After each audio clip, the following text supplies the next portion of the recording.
Hello and welcome. Thank you so much for clicking on this video. I am Josh Scott. And I'm Dr. Jenna Scott. So if you are wondering why we are dressed like this, it is not for fun.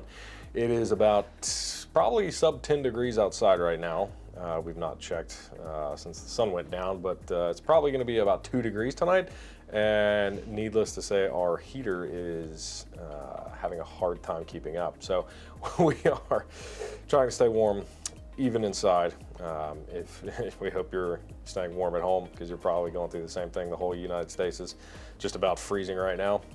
So that is why we are dressed like this. We hope that this cold snap will not last much longer. But at least she's got heated pants on though. I do. I'm wearing them right now and they're awesome. So this is our third video of our carnivore series, if you've been paying attention. If you haven't, then go back and watch those first two. This is our first week. We've got 1 week under our belts so far. And it has been interesting. It's been fun. It's been tasty. Not quite as tasty as how other weeks typically are, with sweets and spices and all sorts of other things like that. But nonetheless, it's been good. We've gotten through it. It has been difficult. We'll get into that a little bit here. But we have made it. We are alive. We're going to talk about some of our already obvious gains that we've already noticed. Even just 7 days in, it is pretty substantial. Yeah, so with that, I have lost 5 pounds and Josh has also lost 5 pounds. So we're really excited. Yeah, we're really excited about that. And I have actually lost 1 inch around my waist. So super excited about that. Josh has not done any measurements, so not sure where he's at. But yeah, those are our noticeable health improvements in just a week. So one thing that we have talked about and decided is our main goal for at least this first 90-day foray into carnivore is mainly just to lose weight and get back into shape. We've both got, a substantial amount of weight that we would love to lose. A good portion of that is visceral fat that's on the inside that, is connected to your organs that you can't really see necessarily, but is probably more damaging. So we're trying to just, get rid of all that. We're trying to, feel and look like we did when we were, early 20s, which that's been a while, but we'd love to feel like that again and look like that again. I know I would. So that's our main goal. With that being said, kicking out all of the spices and all of the different flavorings like black pepper and garlic and your non-carb related flavors and spices are not necessarily going to stop you from losing weight if you have those in a carnivore diet. And we've decided that to sort of get into the ability to do carnivore for an extended period of time, we probably need to work some of those back in to make it a little bit easier. One of the reasons is because if you try and get like some beef snacks, some beef sticks or some jerky or something like that, that you're not making yourself at home, almost every single one of those is going to include some form of spice. So if you want to fork over like 10 times the amount of money for a normal beef stick for something that literally is only beef and salt, then you do what you want to with your own money. But we're not going to do that. That is substantially way too expensive, and I think some people are really just taking advantage of all the people jumping on the carnivore diet recently. So I don't recommend that, especially if you're just getting started. Like we've talked about, easier way into it. So for the first 90 days, we're going to be setting ourselves up to be able to do those things ourselves in the future. By making our own jerky, making our own beef sticks and things like that, where we can control 100% what goes into it. So for the first 90 days, it's going to include some spices, some black pepper, some just different normal spices that do not have carbs. So we are still 100% carnivore in that regard, but we aren't as strict as some people can be. So I recommend getting started that way. It makes it a lot more simple. It helps you buy things from the store that you can still use, but you're not having to do absolutely everything yourself, because trying to find products that are literally just meat and salt are either impossible or way too expensive. So we wanted to go ahead and discuss that with y'all. And later on, we do plan to go more of the 100% pure carnivore. And it'll be nice to see what using spices and maybe not being quite as strict as some people go, what that can get us. And then after that, for potentially another 30 or 90 days, after this first 90 days, does that buy us anything? Do we feel better? Do we have less inflammation? Do we have less potential allergic reactions? Now, if you're doing carnivore for something more than just weight loss, then you might want to try and go as strict as possible. That may mean that you just can't buy those meat snacks and you just have to do your own steaks and hamburgers at home and different animals like we've talked about. But for now, we are going to be incorporating some of those spices. So, Josh, were there any negative things that you experienced this first week, sort of introducing ourselves and adapting to the carnivore lifestyle? Do you mean aside from not being able to join in on the donut eating that my coworkers were doing this week? Yes, having to walk through Walmart and go get groceries and smell all of the smells and see all of the things that they strategically put all out through everywhere that you have to see in our past, and you smell and you see and you remember the taste of how sweet sugar is. Oh man, it's wonderful.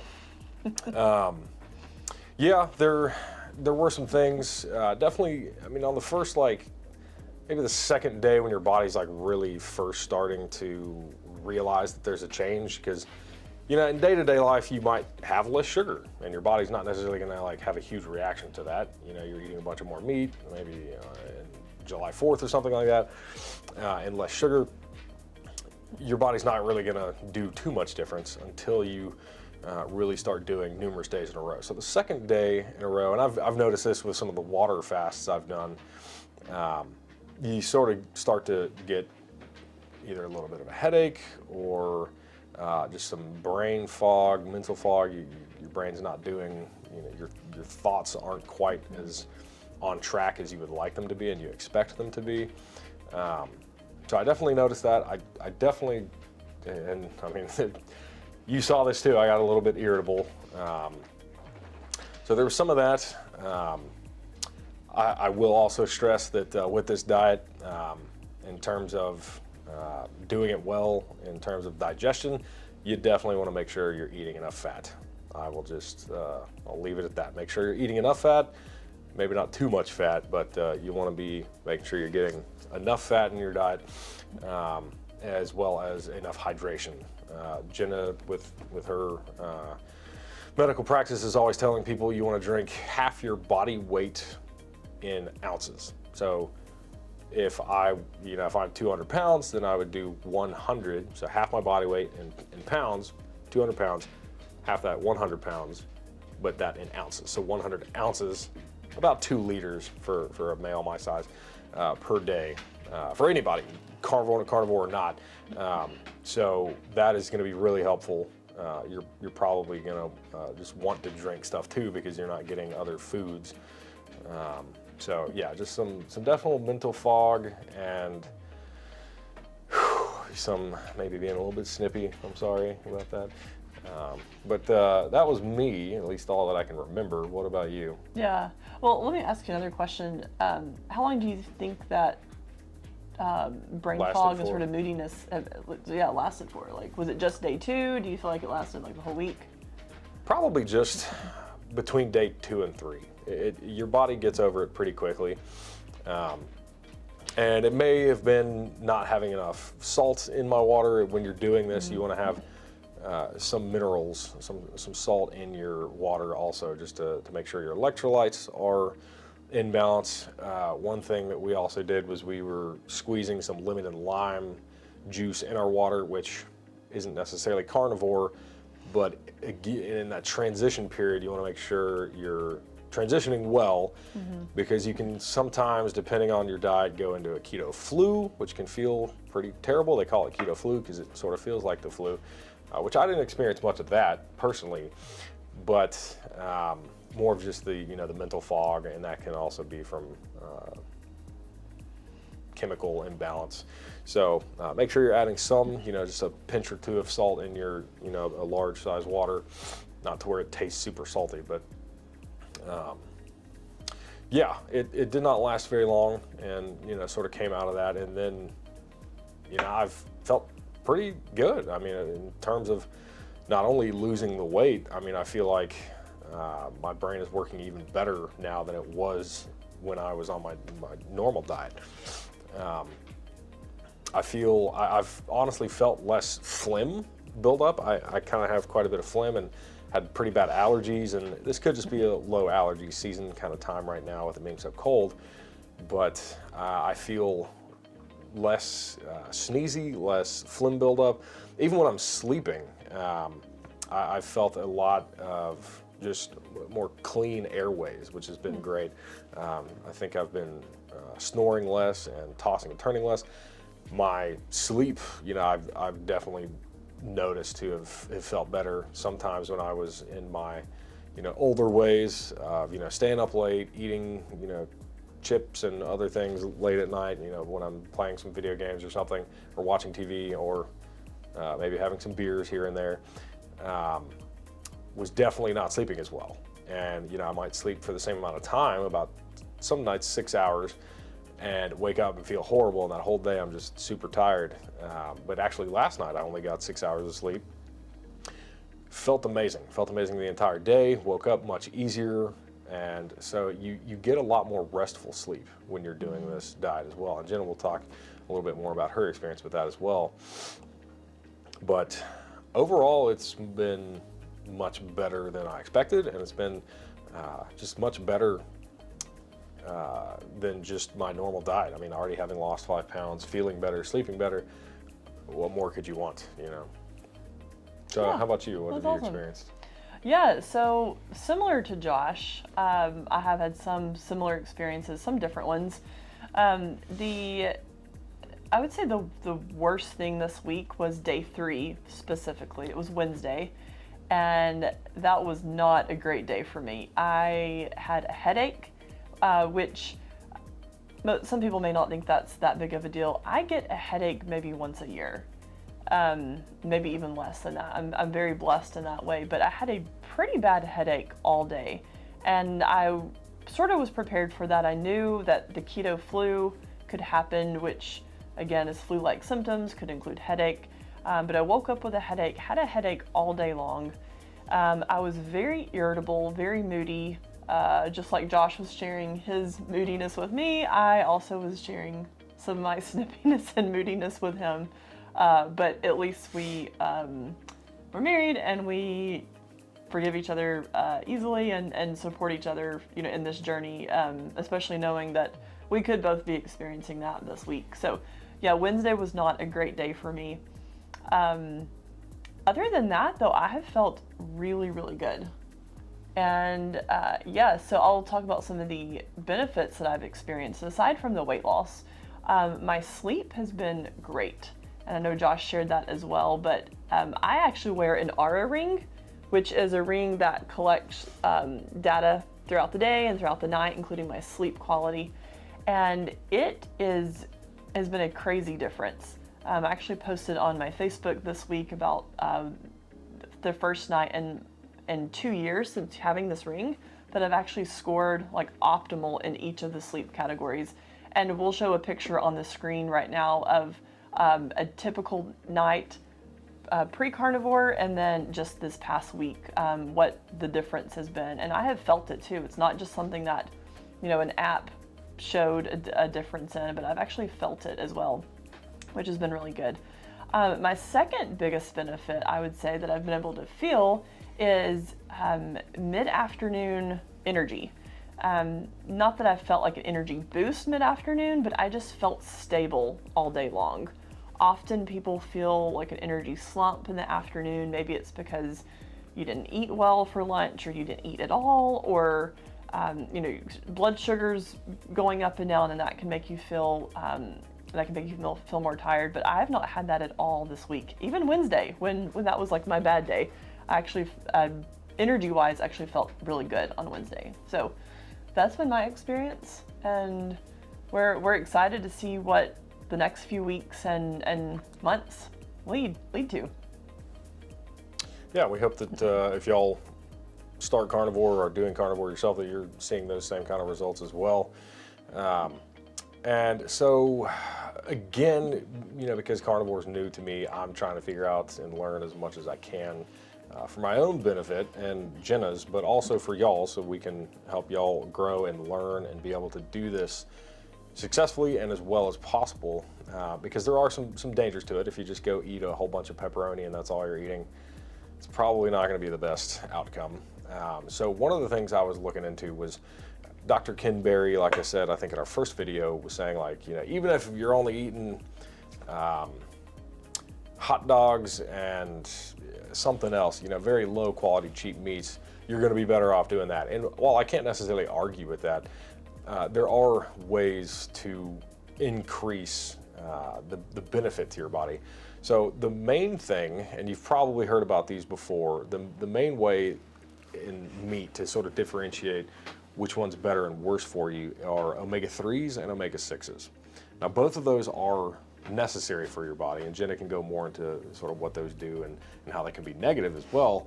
Too much omega-6 is definitely negative for you. You do need some amount for different processes in the body, but omega-3 is far better for health in general. So there's pretty much omega-6s and 3s in almost everything that we eat, in terms of meat anyway. So there's going to be a ratio of how much 3s or 6s there are to the other. So I'm going to throw a chart up right now which sort of helps break down which different types of animal meat have the better and worse ratios of those. It's not always possible to find some of these different meats. The best by far is actually seafood, and you'll see that at the top with salmon and many other fish are much higher in omega-3s than 6s. I think it was Dr. Ken Berry was saying, optimally you want like a 1-to-1. The human body wants a 1-to-1 ratio of 3s to 6s, but in the standard American diet, you will never find that. Some research done of typical standard American diet having people were about 20-to-1, and that's 20 omega-6 to 1 omega-3 in their combined entire diet. And that's pretty standard if you're just eating fast foods and restaurants and just shopping the entire grocery store and everything that they have to offer. That's probably what you're ending up with, and that is not good. High omega-6s can definitely lead to a lot of inflammatory problems, and Jenna can go more into the health and medical science part of that. That's just a very general look of it. But beef is going to be the easiest thing for anybody to find. It's in every grocery store, at least in the US, that I know of anyway. And there's different types of all animals. So there's grass-fed beef, which is the best by far, grass-fed and grass-finished, if you can find it. Then there's your standard beef, and it is mostly, sometimes it's allowed to graze on grass, but they're also fed grain either every day, or they're allowed to get it every day whenever they want to during the day. They're going to have much higher omega-6s than your grass-fed. Different other healthy options, as you saw on the chart, are lamb. If you haven't had lamb or don't have it very often, I would try and get some of that because it's very low. Deer also very low, very good options. And I hate this because I'm not a fish person, but the salmon is incredibly high. 11-to-1 in terms of 3s to 6s. So 11 times more omega-3s than omega-6s. And I've not seen any animal that has more 3s than 6s other than things that are in the sea. Yeah. And I'm not a big fish person, but I am forcing myself to eat it. I had some tonight. Jenna and I both did. And the more of that you eat, the more of the not so great animals you can eat as well. It doesn't mean, like if you saw on that chart, pork is one of the worst. And that will, again, depend on how that pork was raised, who raised it, what it ate. If it's eating a whole bunch of grains, then it's probably going to have higher omega-6s than omega-3s. Different farmers are going to raise their pigs differently. I know the coon breed of pig is typically a grass eater, so if the farmer is feeding them grass, then they'll have a better omega-3 to 6 ratio. But that is definitely something you're going to want to look out for, because a lot of just the cheap, hot dogs and different sausages that you find at the store that are prepackaged are going to be worse than that omega-6 ratio. They're also going to have a bunch of ingredients that you can't pronounce. They're going to have a bunch of preservatives like sodium nitrites and nitrates and BHA and all these other things that they don't really want you to even know what it is. And it's pretty safe to say that if you can't pronounce it, it's probably not supposed to go in your body. Now, there might be some times where that's not exactly true, but it's a safe generality to run your life by. Yeah, so with the omega-3s and the omega-6s, as Josh said, they both have purpose in the body, but omega-3s are in much higher demand. And omega-3s are actually anti-inflammatory. They help reduce heart disease. They help boost HDL, like your good cholesterol levels. They help balance the bad cholesterol. There's so many benefits of omega-3s. Your brain actually needs omega-3s to thrive as well. Omega-6s, on the other hand, have one primary purpose in the body, and that is for causing acute inflammation. So I'll explain what that means. For example, if you're in the kitchen and you accidentally cut your finger with a knife, it's going to bleed, and immediately it's going to have an inflammatory response, and that's actually controlled by omega-6s. So omega-6s in very small amounts are actually healthy and helpful, because it is what controls the repair process actually when you cut your finger.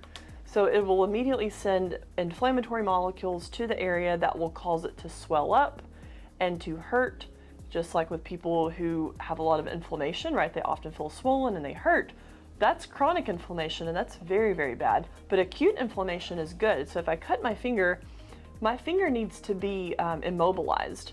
And so when it hurts and it's swollen, I can't use it as much. And that's actually our body's natural instinctive way to help rapidly repair it. So if I'm not able to use it, it's more likely to repair and heal quickly. And all of that's controlled by omega-6s. Well, when the diet far supersedes its needs for omega-6s, that's where chronic inflammation happens. For example, again, if I cut my finger, that acute inflammatory reaction happens, but then it doesn't heal. That's because there's too many omega-6s in the area, and then it stays swollen, it stays puffy, it stays hurting, and then that can actually happen anywhere in the body, and that happens when the diet is too high in omega-6s. So like when Josh said a few minutes ago that the average standard American diet is 20-to-1 omega-6 to omega-3 ratio. That is terrible. We want it to be 1-to-1. So those animals that we showed on the screen a few minutes ago, that's really helpful to know when you're choosing what meats you're going to eat, is what's the omega-3 to omega-6 ratio. So that's really important. Lastly, we have sort of been forced to try new things this week in a variety of different ways. One of those items that we've tried that we'd never tried before, it actually is duck fat. So duck fat, you could actually use it just like beef tallow or butter. So we've been using that and have enjoyed it pretty well. It's been nice to just have a change. And so we actually just got this on Amazon. So we'll put the link in the description below, and you can find that on Amazon as well. And like I said at the beginning, with us going more toward actually incorporating spices, for specifically just to make it easier for like having beef sticks and whatnot, because you want to be able to have a snack on the go have things ready to go so that when, craving kicks in, or you're just really hungry and you didn't have a big enough breakfast or dinner or whatever it was, you want to be able to have those beef sticks ready to go. And one of the ones that I decided to go ahead and try was Tillamook, which I think we've had some of these in the past, just here and there. But these are great because they have 0 sugar. This is going to be carnivore friendly if you don't mind that there are some spices in there. We got this off Amazon as well, so we'll put the link in the description for this one also. Try them out. I also got some at Sam's Club. You can find good ones there. Maybe some good ones at Walmart. A lot of those are going to be like the Jack Links. There's a bunch of sugar in those. You really want to be, if you're doing this diet, you really need to learn how to read an ingredient list at just the back nutrition facts area. You want to read that on everything you're eating now, because so many things just are chock full of sugar, chock full of MSG, chock full of preservatives, and you really don't want to be eating those things anymore. For anybody, whether you're carnivore or not, you don't want to be preserving your insides, all right? Those cells need to die and be replaced by new cells normally, and that, yeah, you just want to be not putting in as many chemicals as possible. So yeah, give these two a try. You can also, there's plenty of beef tallow products on Amazon as well. We're going to be trying quite a few different things over this next 83 days that we have left to go. And we'll be sharing our experiences with those. These tasted really good. So did the duck fat. A lot of people that I was seeing on Reddit recommended duck fat as just a tasty fat to put in as well. It's nice to have some variety. If you're just eating pork fat, and well, again, you saw how bad the pork is. If you're just eating tallow, if you're just eating one thing, it gets old. It gets old, yeah. You need to throw in some other things just to get some variety, because people, our brains, we love our tongues, our taste buds, we love variety. So that's one way to set yourself up for success, and we want to help y'all do that as well. So we'll keep you apprised as the different recipes that we come up with, or try, or read about, what works, what doesn't. But yeah, so that is our first week wrapped up.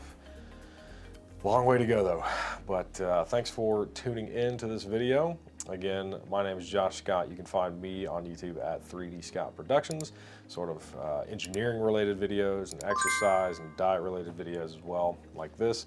And I'm Dr. Jenna Scott, and you can find me on YouTube at Southeast Natural Medicine. All right. Thanks for checking in, and stick with us. We'll see you soon.